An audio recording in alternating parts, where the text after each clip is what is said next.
There was also a question on how do we best manage players or young athletes' workloads who are part of lots of different kind of groups. But again, I think we probably covered that with communication between all parties and a balanced approach. I don't know, Graham, I know you said you had some thoughts on that as a question. Do you have anything extra to add in terms of general managing workload between lots of different interacting factors?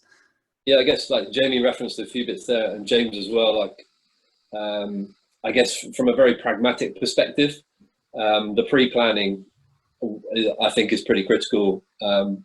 Like, the young athletes are going to be usually in an education system which would offer you some structure to the time points in which they're in school and out of school, both in term time, non-term time, but also within each day and each week. So it offers you a bit of a framework then to start mapping out what a half term or a term might look like.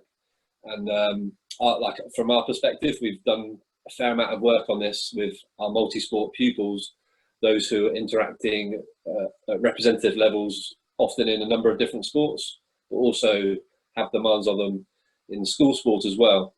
And that pre-planning piece has been so critical for us, and it enables us to start to prioritize, like James said, like, what is your major focus for this point of time, for this term, or for this year even? What's your secondary sport, which comes below that? It's still important, but it's not going to be your sort of target sport. And then which sport are you engaging in fairly recreationally? You enjoy it, you like it, but if it wasn't going to happen in any one week, then that'd be absolutely fine. And those conversations have enabled us to start to filter through the kind of just the volume of activity that could occur. I guess from like a principal's perspective, like, having a long-term perspective is important. Viewing all that stuff through a wide lens as well. I think a few people have referenced, like, it's not just the coach and the young athlete, it's the teacher, it's the music teacher, maybe it's the parent, it's the brother, the sister who might have to be involved.